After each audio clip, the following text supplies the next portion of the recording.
So now we're going to begin the second part of our course, where we actually go to the source of Vedic astrological knowledge, the Bṛhat, Parāṣara, Horā, Śāstra, and we examine the sequence of thoughts or the sequence of presentation that Parāṣara Muni chose, which was actually guided by his student Maitreya. Everything up until now has just been preliminary.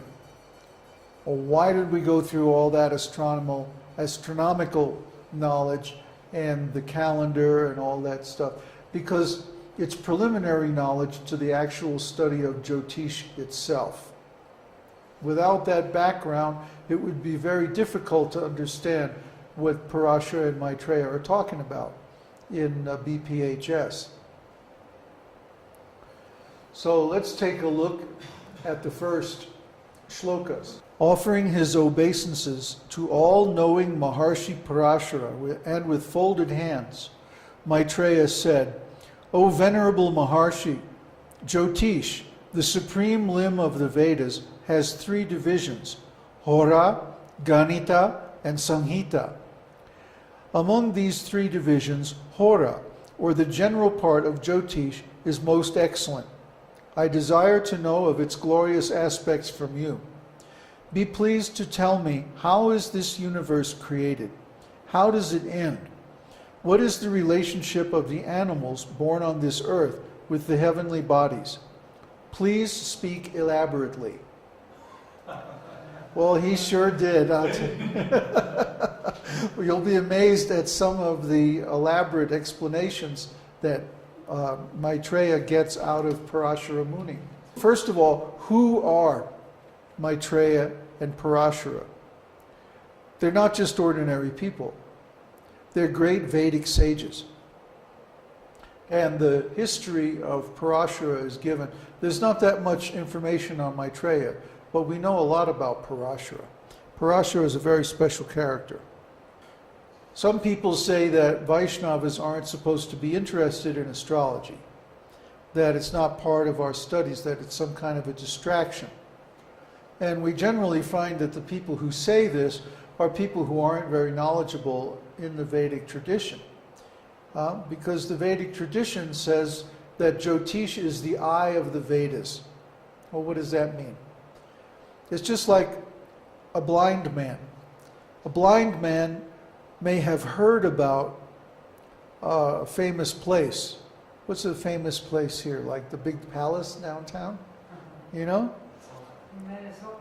Merasoka? Zocalo.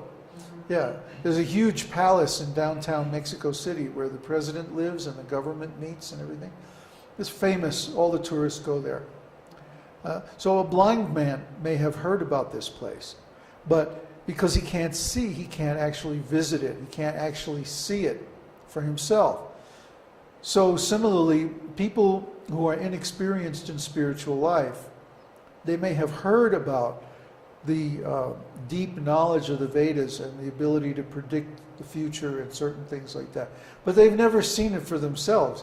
What to speak of experienced it, or actually been able to do it. As soon as that happens, then we move from theory to practice.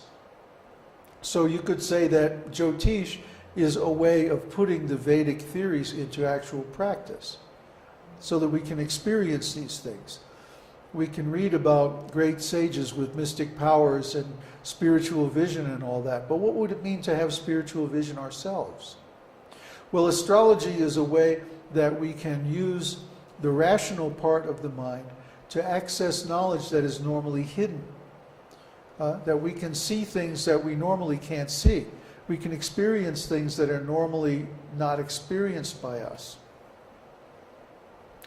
Even Srila Prabhupada writes in his commentary on Srimad Bhagavatam, he says, Krishna, the greatest authority, says that the body will change. And as soon as the body changes, one's whole program of work changes too. Today I am a human being or a great personality, but with a little deviation from nature's law, I shall have to accept a different type of body. Today I'm a human being, but tomorrow I may become a dog. And then whatever activities I have performed in this life will be a failure.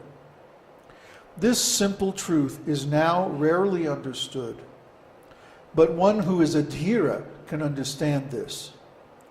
Those in this material world for material enjoyment should know that because their present position will cease to exist, they must be careful in how they act.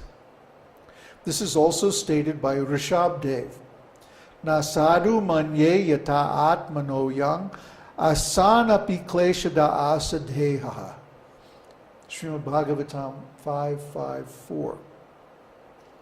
That's that famous verse that says, a man who considers the body to be the self, or the relatives to be the relatives of the body to be related to him, or the country of his birth to be worshipable, or who goes to a place of pilgrimage just to take a bath and not to meet saintly people there, is no better than an ass or a cow. Beautiful verse. I love that verse. Although this body is temporary, as long as we have to live in this body, we must suffer. Whether one has a short life or a long life, one must suffer the threefold miseries of life. Therefore, any gentleman, dhira, must be interested in astrology, Jyotish. That's from Srimad Bhagavatam 10.8.5, purport. It's one of the last things that Prabhupada wrote before he left his body. Very interesting purport. It's in the context of the birth of Lord Krishna.